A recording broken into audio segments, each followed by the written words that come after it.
Oke, recording start. Bismillahirrahmanirrahim. Assalamualaikum warahmatullahi wabarakatuh. Perkenalkan, nama saya Rizky Aditya Surya Pratama atau biasa disingkat SP, SSIMT. Di video kali ini yaitu mata kuliah Struktur dan Fungsi Biomolekul atau biasa disingkat SBM. Pertemuan kelima ini saya akan lanjut menjelaskan tentang enzim. Jadi kalau di pertemuan sebelumnya saya menjelaskan enzim secara general, di video kali ini saya akan menjelaskan lebih detail lagi mengenai mekanisme kerja enzim, atau mungkin tepatnya lebih ke cara kerja enzim ya. Seperti apa sih enzim itu kerjanya? Itulah kira-kira fokus di video kali ini. Sebelum saya mulai materi seperti biasa saya akan memberikan video singkat tentang How Enzyme Works, di mana sumbernya dari GCSE Biology YouTube channel. Oke, kita mulai saja.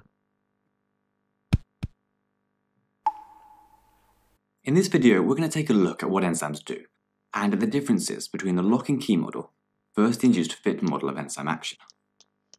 Then, in the next video, we'll take a look at the conditions that can affect how enzymes function. In order for a living cell to function properly, it has to carry out a huge number of chemical reactions every day. One of the problems with this, though, is that most chemical reactions are naturally quite slow. One way to speed up reactions is by increasing the temperature. But this runs into a few problems. One, it can require a lot of energy to keep an entire organism very warm. Two, high temperatures can damage our cells. And three, higher temperatures will also speed up all of those non-useful reactions that we don't actually want to take place. A better way to increase the speed of a chemical reaction is with a catalyst. And we can define a catalyst as a substance which increases the speed of a reaction without being changed or used up in the process. This last bit of the definition is really important because it means that catalysts can be used over and over again without being used up. Now, you might remember from chemistry that catalyst is a general term, but an enzyme is a particular type of catalyst that is made by living organisms, and so we sometimes call them biological catalysts. Enzymes are basically just large proteins, so like all proteins, they're made up of long chains of amino acids. But once these chains of amino acids are folded into more complex shapes, they create unique enzymes that can catalyze, which just means speed up, a particular chemical reaction.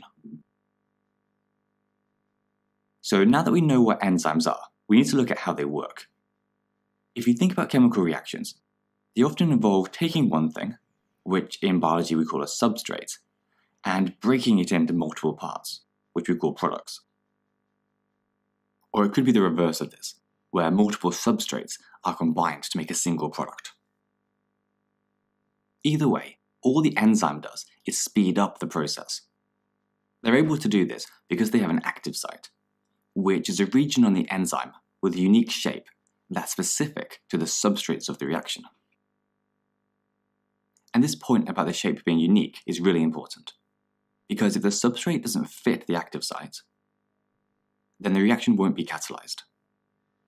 This feature allows enzymes to be really specific about the reactions that they speed up. There are two models of enzyme action that you need to know about: the original lock and key model, and the more realistic induced fit model. At first, scientists thought that the substrate had to fit perfectly into the active site, just like a key fits perfectly into a lock. However, we now know that the enzyme actually changes shape slightly, like this, so that it fits more neatly around the substrate. This idea that the active site changes slightly to perfectly fit the substrate is known as the induced fit model. That's it for today. If you enjoyed it, do give us a like and subscribe. Oke, kira-kira seperti itu mungkin ya penjelasan singkat mengenai bagaimana cara kerja enzim, terutama dalam dua model tadi, lock and key dan juga induced fit, yang paling populer dua itu. Saya akan menjelaskan pertama-tama mengenai ya dari enzim itu sendiri, sekedar review dari materi minggu kemarin ya, bahwa enzim itu adalah katalis biologis atau biological catalyst yang fungsi utamanya adalah menurunkan kebutuhan energi aktivasi atau activation energi ini, EA, sehingga dapat mempercepat reaksi. Jadi reaksi yang awalnya kalau tanpa katalis itu butuh energinya segini, cukup tinggi, kalau dengan katalis, maka reaksinya hanya membutuhkan energi segini saja. Jauh lebih kecil dibandingkan tanpa katalis, sehingga otomatis dapat mempercepat reaksi tersebut gitu. Karena lebih mudah terjadi, maka lebih cepat, kira-kira seperti itu logikanya.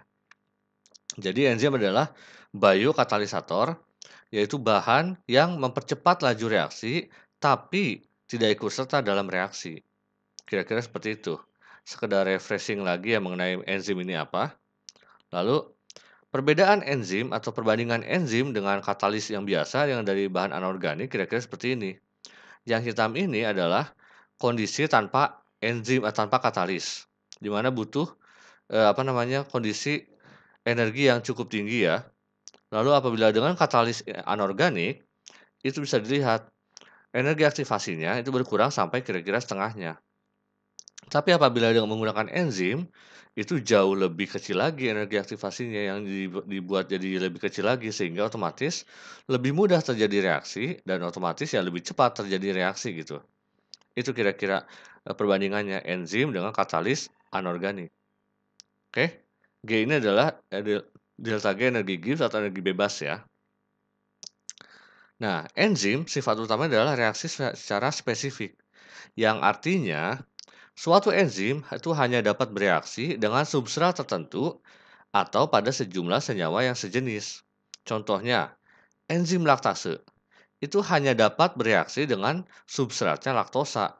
Laktosanya dipecah menjadi glukosa dan galaktosa atau produknya. Sesuai dengan namanya, laktase itu fungsinya adalah memecah laktosa gitu. Jadi nggak bisa untuk memecah substrat yang lainnya, hanya laktosa saja yang bisa dipecah oleh si laktase ini menjadi glukosa dan galaktosa. Itu kira-kira yang utama dari enzim. Sifatnya spesifik. Oke, next. Ini saya jelaskan lagi ya, review sudah saya jelaskan juga gambarnya di minggu kemarin, cuma akan lebih saya jelaskan lagi bahwa enzim itu adalah seperti ini, yang ungu ini. Dia memiliki active site atau sisi aktif, di mana active site ini akan dimasuki oleh substrat, dalam hal ini sukrosa, sehingga menjadi kompleks enzim substrat, ES gitu ya. Di kompleks ES ini, barulah dia akan bereaksi, si sukrosanya ini membentuk glukosa dan fruktosa atau produknya. Sedangkan si enzim akan balik lagi menjadi enzim gitu. Jadi dia hanya numpang lewat saja. Dia masuk ke dalam reaksi tapi tidak ikut bereaksi. Oke, setelah reaksinya selesai ya udah bye-bye, enzimnya juga pergi gitu. Itu kira-kira yang terjadi dalam enzim dan juga substrat.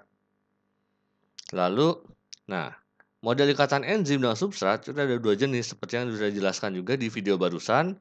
Ada model lock and key, ada model induced fit, di mana lock and key itu harus pas antara substrat yang bisa dibilang sebagai kuncinya dan enzim sebagai lubang kuncinya harus pas masuk gitu. Kalau nggak pas, ya nggak akan terjadi reaksi. Sedangkan yang induced fit, ya itu akan menyesuaikan. Si substrat dengan enzim akan saling menyesuaikan sehingga bisa bereaksi gitu dan membentuk produk. Oke, lebih detailnya lagi adalah, nah ini, teori Fisher atau teori lock and key ini oleh Fisher dikemukakannya bahwa sisi aktif enzim itu mempunyai bentuk tertentu yang hanya sesuai untuk satu jenis substrat saja. Jadi bentuknya seperti lock and key ini, di mana kuncinya adalah substrat dan lubang kuncinya adalah enzim.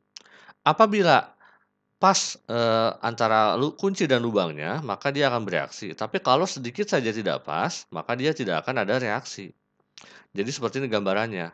Enzim, aktif site-nya seperti ini. Kalau mau ketemu substrat, harus sesuai juga dengan sisi aktifnya, sehingga baru bisa bereaksi, membentuk. Setelah terbentuk enzim substrat kompleks, barulah dia akan bereaksi, membentuk produk gitu. Oke, tapi kenyataannya di alam lebih banyak yang seperti ini. Jadi teori Koslan atau induced fit, di mana sisi aktif pada enzim itu sifatnya fleksibel, yaitu dia dapat menyesuaikan strukturnya sesuai dengan struktur substrat. Contohnya, substrat yang warna pink keunguan ini ya, magenta lah ya.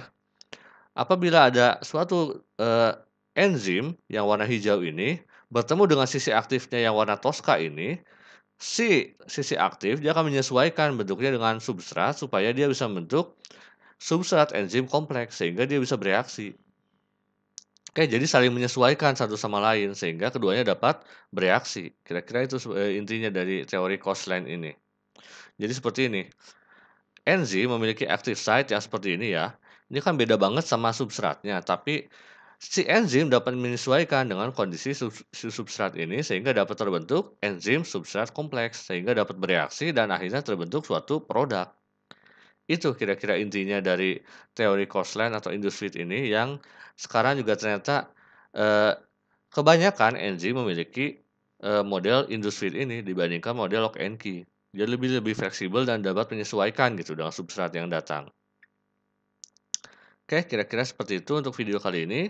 Terima kasih banyak sudah menonton sampai akhir. Jangan lupa klik like, komen, dan juga subscribe channel saya ini. Wassalamualaikum warahmatullahi wabarakatuh.